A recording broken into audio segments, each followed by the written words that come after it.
And in front of us looms the fork, the infamous fork in the river.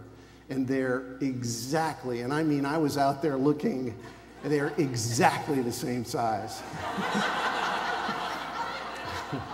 So I'm saying to my guide, where do we go? Right, left, right? He goes, I can't tell. It's supposed to be the biggest one, but I don't know which one's bigger.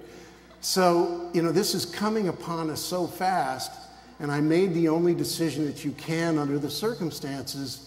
I said, we got to crash land. So we literally just crashed right into this muddy fork of the river. And then suddenly you become aware of, my gosh, if we don't get this thing out of the river, we're going to be washed away. So we're clambering up this slope, and we're covered from head to toe in mud. And we're just panting, having hauled this dugout up the riverbank, and just soaked from head to toe in mud, and just glad to be alive. And we're lying there, and I look up, and the first thing I see 2 feet, very calloused feet. And I look a little higher, and there is the most handsome, majestic, elderly African gentleman with a beautiful mane of gray hair, almost like a lion. And his body, I remember, it was magnificent. Every muscle in his body stood out like it was made out of ebony, and you could see every vein.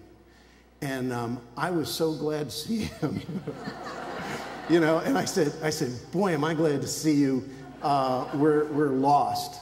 And he kind of nodded and said, yeah, it's just looking like you're the 2 most pathetic things that have ever washed up on shore.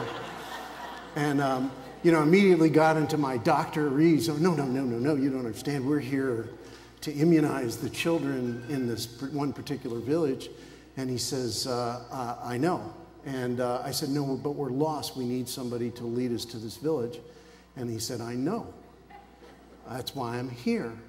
And I said, what do you mean that's why you're here? And he said, well, I had a dream that 2 people were going to come, and that in my dream I was told they were lost, and that I was to wait here at the fork of the river so that I could lead them back to my village. And,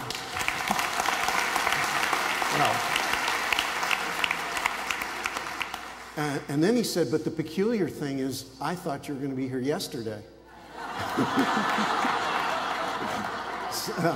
So then it occurs to me, here I am, I'm in the middle of the African jungle. The ability for me to carry out my medical mission is entirely dependent upon the dream of a perfect stranger, but even more, the faith that that stranger had in their dream to wait 24 hours for me to get there. And that's when it occurred to me that maybe,